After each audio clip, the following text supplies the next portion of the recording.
Okay, so alongside, I mean, most organizations have some kind of a sustainability strategy, whether it's called that or it's part of their ESG or CSRD. There's lots of sort of things out there that they're going. But in addition to companies' own, if you like, focus initiatives, there's impending or even actual sort of compliance regulations that are coming in sustainability around sustainability reporting in various places. I guess it eventually will get everywhere. So yeah, just I guess the background to all of this pressure on sustainability, whether it's voluntary or mandatory when regulations come in. Yeah, so the field has evolved over time as our understanding of the field has evolved. And as you have highlighted, yeah, the regulatory component is an important one.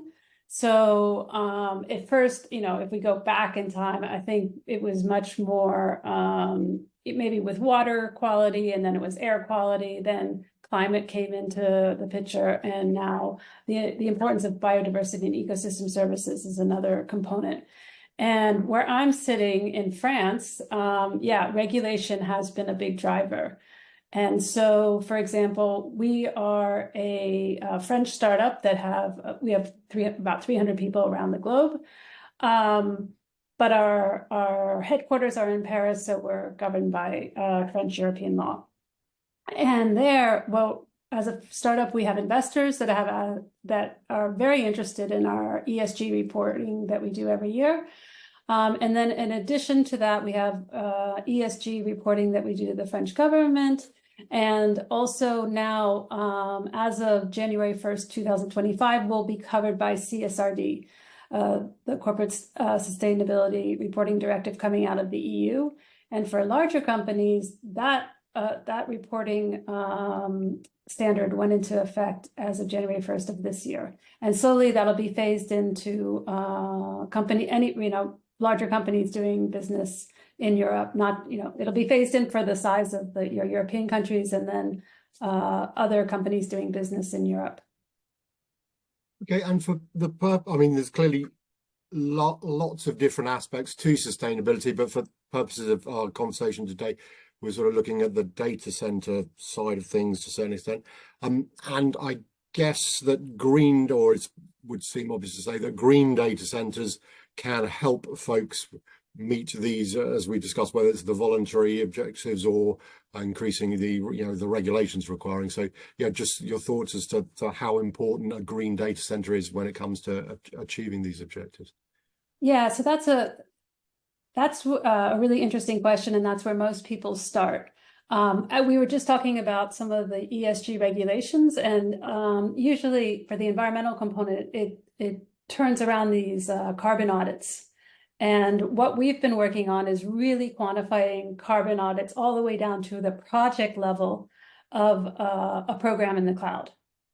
And so I think, immediately we jump to the data center itself, and that is a very important component. And if we follow the greenhouse gas protocol, which is the international protocol that governs how to calculate carbon footprints in the cloud, the data center plays one role in it.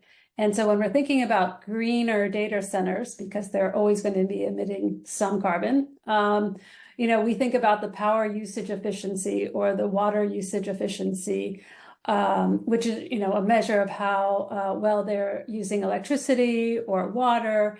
And we think about the impacts there.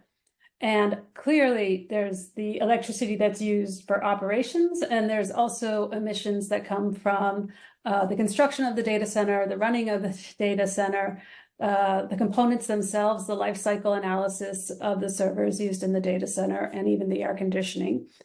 And if we break that all down and look at that project by project, which is what we've been doing, and soon we'll be sending out carbon footprints to our clients by organization so they can get an idea of what their emissions on the cloud is.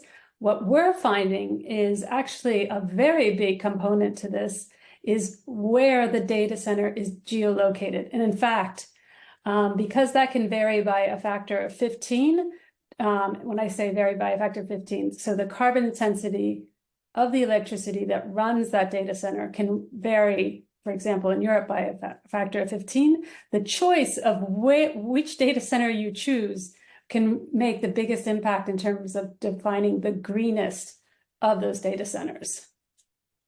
Okay, and I guess the follow-up to that is, I mean, you've very neatly described some of the the issues in terms of the data center, how it is or isn't green, but how easy, I suppose, is it to identify a green data center? And I was going to say, where can they typically be found? You've already said that the location's important. I mean, with my knowledge, I'm thinking the Nordics are building a lot, and they've got sort of renewable, almost unlimited renewable energy. The temperature there is already sort of probably cooler, which helps. So, but yeah, just I suppose, if you like, what does a green data center look like? How can you identify it? And if it's not too much to ask in one question, location, you said it makes a massive difference. Where is the best places to find a green data center?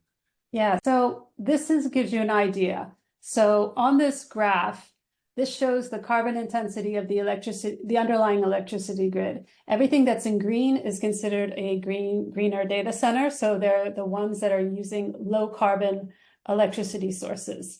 And on the bottom, these are the ones that we're using for Upsun and Platform.sh.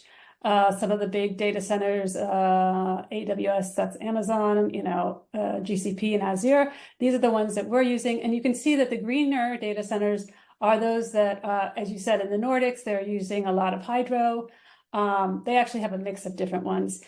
France has, nuclear, that's a big component to it. Switzerland has a mix as well. In Quebec, we can find one, again on hydro, and we have one here in Washington State, again on hydro. So you can see that, the difference if you're in, for example, Europe, using Germany, which has a carbon intensity of about 400 grams CO2 equivalent per kilowatt hour compared to going up to Sweden. So, I would say that the actual provider itself, even though the PUE, the power usage efficiency, can vary by a factor of 20%, can be swamped by this effect of the actual carbon intensity of where it's located. So that kind of gives you a picture of where to find these greener data centers, at least in our offering. Okay, so so if I understood correctly, the most important aspect of the green data center is where the energy, the power comes from, how it's provided, because you alluded to the PUE. So even if, say, in Germany, they're using the power that they get sort of twice as efficiently as they might be, say, in Stockholm, the overall carbon intensity is still much worse in Germany than in Stockholm. Is that right? Yeah, so that's exactly it. And just to give you the reason why I say this, it all comes down to the equation we use to calculate the emissions from data centers. And so we're going back to the operations, the turning, and then the embodied emissions, the carbon embodied in the data center itself from the servers and the rest. So the embodied emissions are about 15%. So then that's why we start looking at these operational ones. And actually, the amount of electricity is not going to change if it's the same program running in different data centers, but the carbon intensity of the grid does change. And that's why we have that big component to it. But the other components that you were talking about, if we look at the calculation for, this is the operational parts. You have the compute, which is 50% of, the emissions. You have storage and you have network, and then you have things like the CDN, the content delivery network. So, compute is a big part of that, and that's where the PUE component comes into it. But you can see how it can be swamped by possible, up to 15 times difference in carbon intensity. But that is we go all the way down. These are the different PUEs that we have for the different data centers as given to us by our carbon auditor. And this was in 2021. They're pretty secretive about all these numbers. It's hard to get. But then if we just look at the compute calculation, that's where the PUE number comes in. So this is one where we just did a quick calculation. We figure out how many kilowatt hours is used for a rather large program on a dedicated offer. And then we can calculate the carbon intensity if it's running in Ireland, which is historically a big, well, a popular choice for data center users, 35 kilograms for this program compared to 1.9 for the same program running in Sweden. So just to give you an example of that type of calculation. Wow, I mean I suspect everyone sort of is aware, vaguely, as I said, we think the Nordics are, with the renewable and stuff, but the amount of difference is quite startling. I think it's fair to say. So, yeah. Do you think that then, I mean, possibly getting slightly off track to where we will end up, but I'm just intrigued. Do you think then this kind of information, when it gets out there, I know you've done it sort of for your own purposes, but obviously it'll get out there. Do you think it's going to lead? Because I talk to a lot of people, and they basically, at the end of the day, the flab markets, the London, Frankfurt, all that is still where most people will think they need to be for a data center, etc. But do you think the sort of information you're providing there might get a lot more people to think, actually, we need to start thinking, really, really hard about whether it's where we build our data centers, if you're an owner operator, or if you're a customer, as you say, where do I where do I want to have my data center? Yeah. And so, so if we look back maybe 5-10 years ago, we thought that the network was the big contributor to the carbon emissions. Now we understand that it's compute, that's the 50%. And so I think people thought, oh, if the network is such a big component, I have to be as close to my user as possible. And that, or historically, they're used to having data centers in Ireland, or you mentioned Germany. But I would say, look at what others are doing in this space. We've been working with a case study that we presented at DrupalCon with Nestle, showing that we are migrating a lot of their projects from Ireland to Sweden. And we work with the agencies when we do these migrations. And the best news is, once we do the migrations, we never hear from them again. There's no problem, for the end user. We do the migration, the emissions drop, and people, are comfortable with it. But I think what we need to do more and more is think about the definitions in this space. And so to show you again, I think when people come into the space and just start thinking about looking at carbon emissions from the cloud, because typically if you do a carbon audit, you're thinking about your flights, you're thinking about the operations in your main building, but the digital component is important.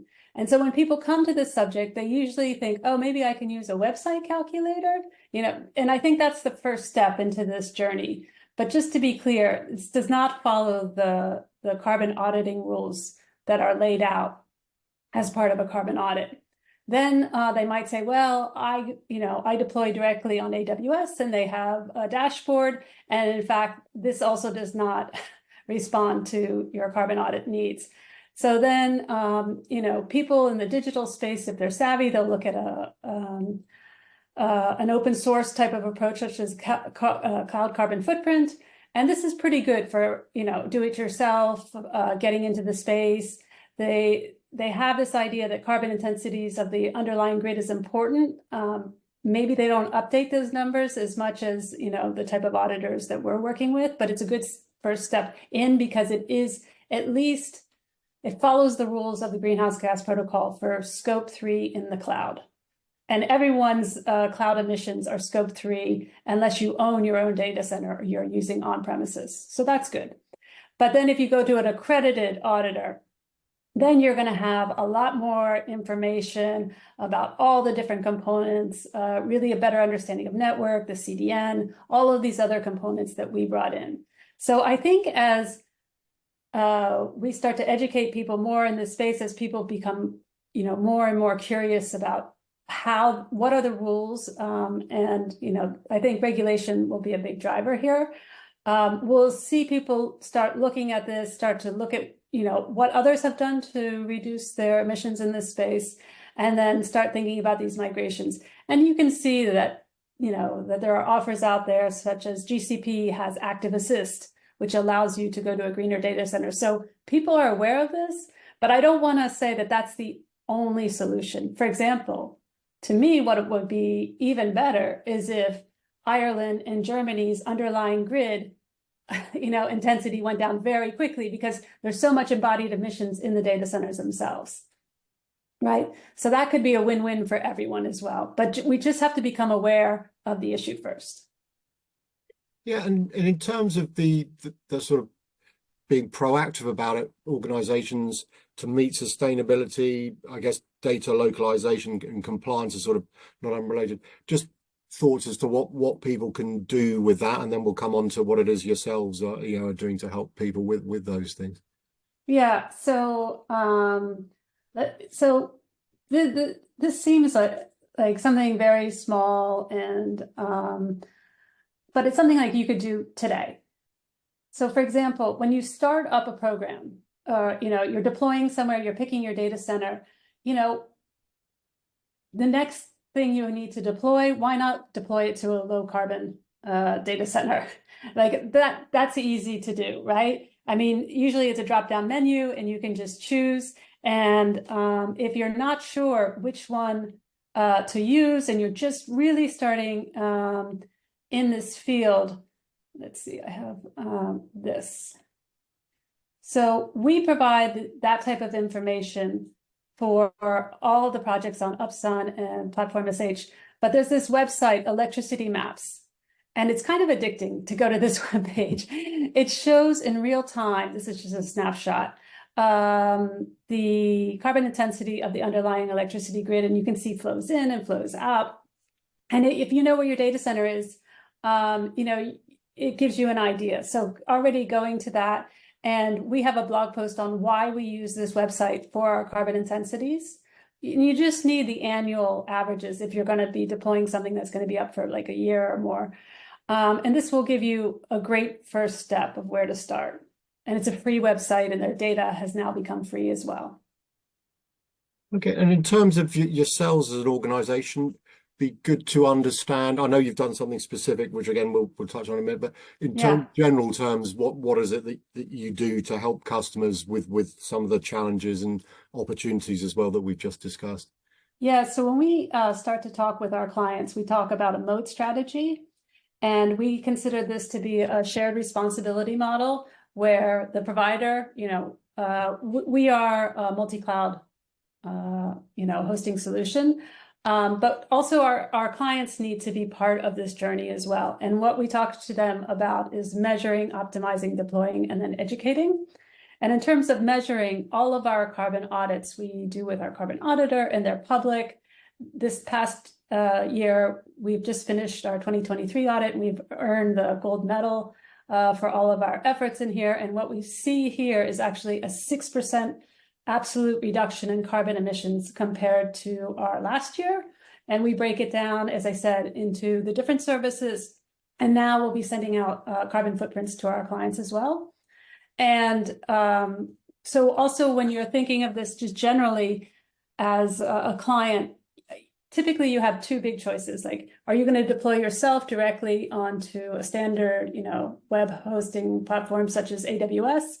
And so what we did is asked our auditor to compare a regular deployment on Elastic Cloud 2 versus, our offer. This was, Platform.sh's grid offer. And what they found is we had 12 times better efficiency in terms of use of CPU. And that's the advantage of a PaaS, platform as a service. So that's for our grid offer. For our dedicated one, it's 5 times better. But the good news is with our new offer with Upsun, it's all on the grid. So it's 12 times better CPU efficiency. So this is another way to mutualize even better, is to opt for a platform as a service as a way to optimize your resource uses and lower your emissions. Then we talked about the importance of geolocation. We talked about choosing a green data center from the very beginning. We talked a little bit about the migrations, and just this idea that the same deployment running in Germany and running in Switzerland are going to have very different emissions. And on the dashboard, you may see that they're the same on like an AWS dashboard. And that's because they're taking into account what's called a power purchase agreement, which is here, or a renewable energy certificate. And so that's what's called a market-based approach. But if we want to follow the definitions of carbon accounting, we should use location-based. So again, educating yourself in terms of those terms. And this is part of the education. Some of our clients say, I don't need to think about emissions in the cloud because my hyperscaler is doing everything. They're 100% renewable energy. And that's using the market-based approach. So that's why following the greenhouse gas protocol is important. And just, understanding exactly how a carbon audit works in the cloud. For us, it takes into account all of the emissions at the data center, including life cycle analysis, all the way up to the router. And this other part that we also learned, this is part of our education, that we thought transfer was really big because of the model we were using. And now we understand that the entire community understands that actually compute is really where you need to focus, thus underlining the importance of the platform as a service approach as well.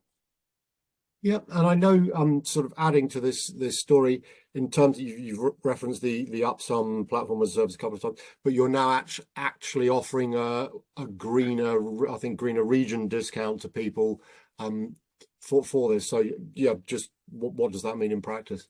Yeah, so this is going to tie together everything that we've talked about so far.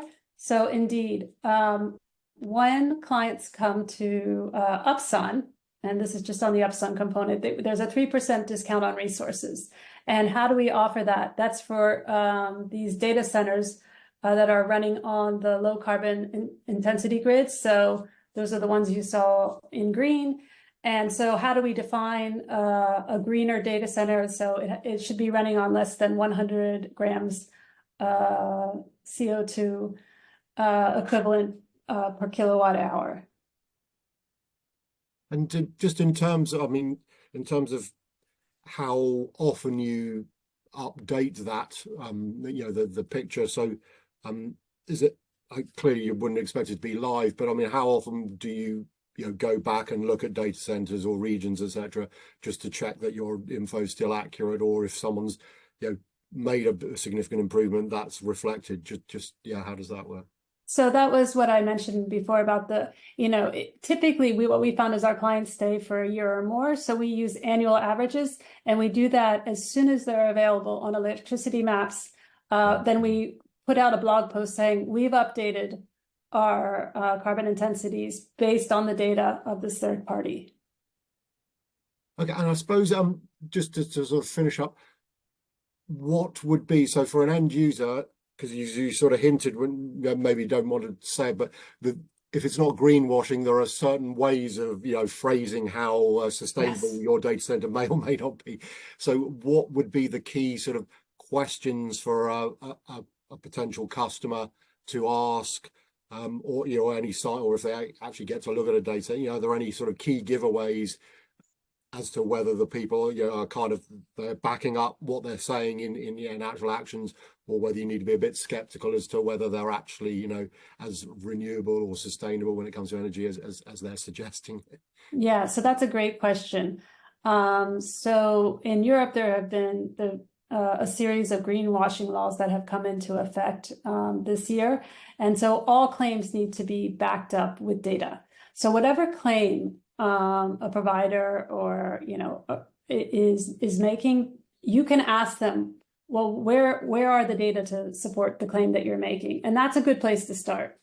So I would say, ask those type of, if you see something that looks a little, say, can I see the publicly available data on that? The other component is, asking them, are you following the greenhouse gas protocol? And if not, maybe there's a country-specific protocol that they're following, to really understand that they're following the established rules in terms of carbon auditing in this area. But this idea of traceability of the data, of claims, that, there's just been so much movement in this area to counteract greenwashing, and this idea of just throwing terms around that don't really mean anything. And in terms of those countries or regions which, shall we say, need to improve, I guess to a certain extent, the data centers don't have any direct control over the, the power infrastructure. But do you think over time, those countries where there is significant renewable, do you think they will act because of whether it's a bit of pressure from data centers or just more generally, they will understand that they need to, make sure that what they're offering is it comparable with the areas we've discussed where they're much greener when it comes to providing the power infrastructure? Yeah, so there's an interplay between government decisions and industry decisions in this area that is kind of hard to parse out, particularly if you look at historically, Germany relying on coal. Well, that's just the way the infrastructure is built out. And so I think that the tech companies have invested massively in renewable energy, but not necessarily on the same grid where the data center is. So, a client being aware of that and knowing that while this investment in renewable energy from data center providers is very, very important, where that investment is, when it came online, how it's affecting that particular data center that you are planning on using is very important. It's when they sign these power purchase agreements, usually they're for 30 years. So these are like long-term investments and plans. And so just changing everything overnight is not going to happen at the infrastructure level, but at the user level, I think that if more people consider migrations, the data centers will take note and then ask the governments to do more in these areas. Okay, but the sort of overwhelming conclusion for an end user is ask some tough questions. Don't just believe what you've been told. If someone says yes, we do all this and etc. And even as you say, power purchase agreement sounds fantastic, but when you actually find out, as you say, that it's potentially not going to come to complete fruition for another X amount of years, it's perhaps not as good as it might sound. So just really being very inquisitive as to the claims that you may be given. Yeah, and open. I mean, the power purchase agreements are why renewable energy prices have gone down so important. So yes, maybe it'll take a little time to come online, but the systematic changes that are happening are very important. And then also, one reason to ask all of these questions is because at least for CSRD, this new reporting standard for European countries, those, the reporting standard is the last step of a 6-step process, but that final report will be audited. And the idea is to bring financial reporting to the same level as ESG reporting. And so to be aware that you're asking these questions because you will be audited as well. So it's in your interest. Well, it's fascinating. I mean, it's a whole area. I mean, as you say, I've followed the data center industry and aware of, areas that have been developing quite rapidly for I guess sustainable reasons, but it's really interesting to understand just how complicated it potentially is to identify true sustainability as opposed to sort of spoken sustainability. But Leah, I really appreciate the time you've given me. Thank you very much. Thank you. It's been a pleasure. Thanks a lot.